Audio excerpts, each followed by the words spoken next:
If you're looking for a job or even just working from home for the first time ever, you're probably struggling a little bit to figure out a schedule that works for you. This can be a bit of a challenge if it's unfamiliar territory, but even if you've been in longer job searches before, you know how hard this can be. So, really, what I encourage people to do is figure out what works for you. If you poke around online, you will see bucket loads of just random advice about, wake up at 6 and work out for an hour and just all kinds of craziness like that. But that isn't necessarily what works for you. So, what I'm going to recommend you do instead is really do some experimenting. Find out what does work for you. Are you more effective in the morning? Are you too tired? Does it take you too long to get going in the morning? So you're better to do this in the afternoon.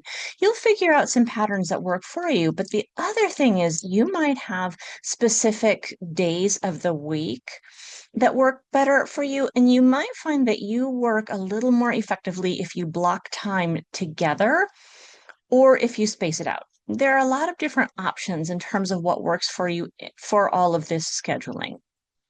What I can recommend is that you do a little bit of intentional experimenting with it. So, what you can think about doing then is begin by throwing a dart, figuring out a thing you can try to see if it works. So, for instance, you might decide, all right, a little bit overwhelmed by this process. So, starting next Monday, I am going to spend 25 minutes looking at job boards.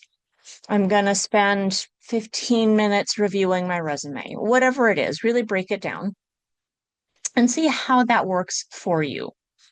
You're definitely going to want to keep some notes because you don't necessarily know what works for you unless you've gone through this whole process before. So try it. And what I really find effective is getting very, very specific in my calendar.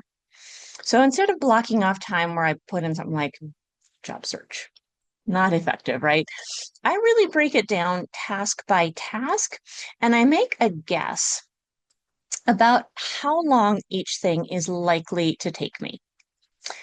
It's not always right. That's fine. That is part of the process. But I like to have myself those discrete little time blocks for very specific tasks so that I don't see a really giant, daunting set of things in front of me because it's too easy just to, you know, procrastinate or to stare at the screen all day or to find some cute baby pygmy hippo videos, whatever it is that's going to serve as a distraction. So play around with what works for you. Some people really like the Pomodoro timer method.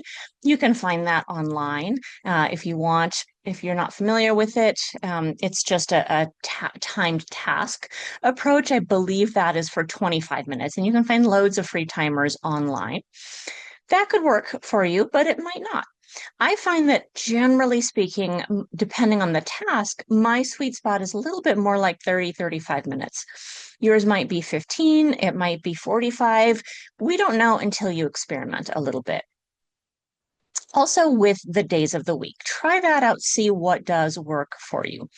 If you try getting a bunch of stuff done, let's say you plan on getting this stuff done Monday and Tuesday, and then you have the rest of the week to do whatever it is besides that you want to be doing.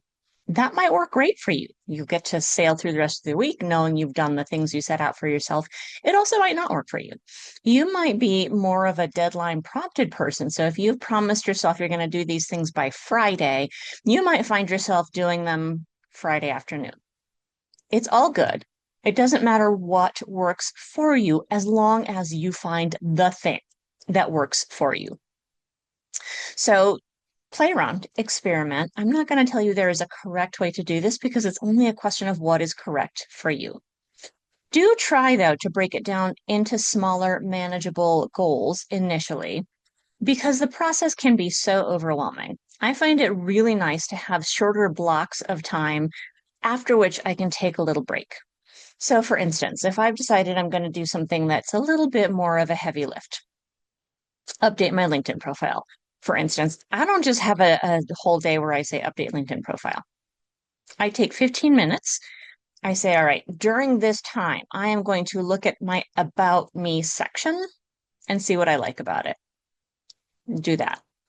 Then later on, a little break in between, I'll decide I'm going to look at LinkedIn profiles of other people who do similar work to me and see if I can get any ideas from their profiles that I would like to use in my own. Little blocks of time like this, sort of interrupted by little breaks. I find this a really, really helpful approach. You might hate it, but try it on. See what you think. See if it's an approach that works for you as well. And again, I've talked about this before, but remember that the trick to all of this is being sure that you are giving yourself some kind of reward when you get it done. As I have said before, like a small immediate reward, something kind of on the level of like a Hershey's Kiss kind of thing, just a little teeny treat that keeps me motivated, lets me know I can have this nice little reward for myself if I do these things. You may also find that it works a little bit better for you if you have a larger treat for yourself at the end of the week that you don't get unless you have completed the tasks you set out for you. It could be a walk in nature, it could be a bubble bath, whatever is going to work for you. It's all good stuff. So kind of experiment a little bit with that as well.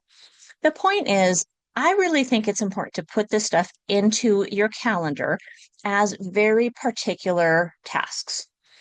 If you had a job, or if you were in an office, you would know that there are particular times of day that you need to be focusing on particular things, right?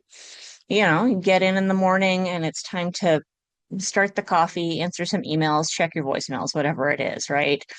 You get that done by lunchtime. Afternoon, you focus on these projects you have going or whatever it is.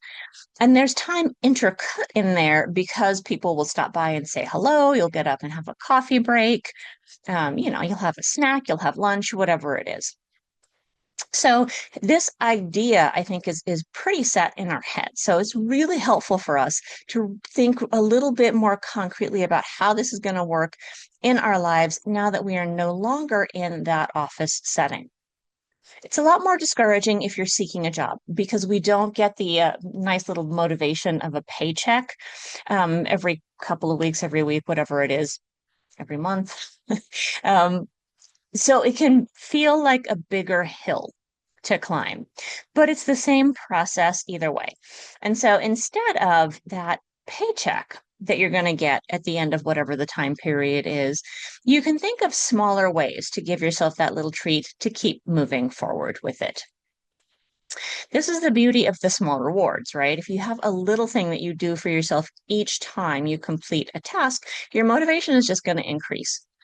If you decide you're going to dive in and do all of the things all at once, you're going to burn out and you won't feel motivated to continue. So, little blocks, try what works for you, see if you have a better time of day, better time of week, any of that stuff. And let me know if you have any questions about it. Have a fabulous rest of your week. I will talk to you soon.